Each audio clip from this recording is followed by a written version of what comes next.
मुखेड तालुक्यातील शासकीय धान्याच्या काळाबाजारांची चौकशी करून दोषींवर कारवाई करा।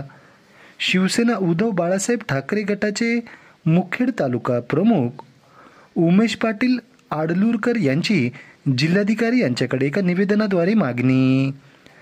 याबाबत सविस्तर वृत्त असे की आज मंगळवारी सायंकाळी 5:15 वाजताच्या दरम्यान शिवसेना उद्धव बाळासाहेब ठाकरे गटाचे मुखेड तालुका प्रमुख उमेश पाटील आडलूरकर यांनी जिल्हाधिकारी कार्यालय नांदेड समोर आपल्या प्रतिक्रियेद्वारे सविस्तर माहिती देत असे म्हटले आहे की त्यांनी आज जिल्हाधिकारी नांदेड यांच्याकडे एक निवेदन सादर केले आहे आणि या निवेदनात त्यांनी अशी मागणी केली आहे की मुखेड तालुक्यातील शासकीय धान्याच्या काळा बाजाराची चौकशी करून दोषींवर कारवाई करावी या मागणीचे निवेदन दिले असल्याची सविस्तर माहिती आज रोजी सायंकाळी 5:15 वाजताच्या दरम्यान शिवसेना उद्धव बाळासाहेब ठाकरे गटाचे मुखेड तालुका प्रमुख उमेश पाटील आडलूरकर यांनी जिल्हाधिकारी कार्यालय नांदेड समोर आपल्या प्रतिक्रियेद्वारे सविस्तर माहिती दिली आहे।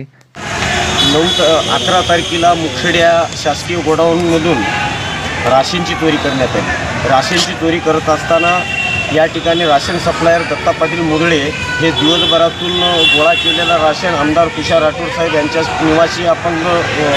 निवासी शाळेवर नेऊन त्या गोडाऊनला जमा केला। रात्री 2च्या सुमारास बारदाणी थैल्यामधून तो आपल्या साध्या थैल्यामध्ये कन्वर्ट करण्यात आलं आणि रात्री 2:30 वाजता ती गाडी 30 टनाची गाडी घेऊन गाडी ही कंधारच्या दिशेने जात असताना आम्ही 4-5 कार्यकर्ते घेऊन त्यांचा पाठलाग करत असताना अचानकमध्ये ड्रायव्हरचा ताबा तुटला आणि ड्रायव्हरनं ती गाडी पलटी केली। पलटी केल्याच्या नंतर आम्ही उपजिल्हाधिकारी, तहसीलदार, पोलीस स्टेशन, PI, DYSP साहेब यांना सगळ्यांना कळवलो।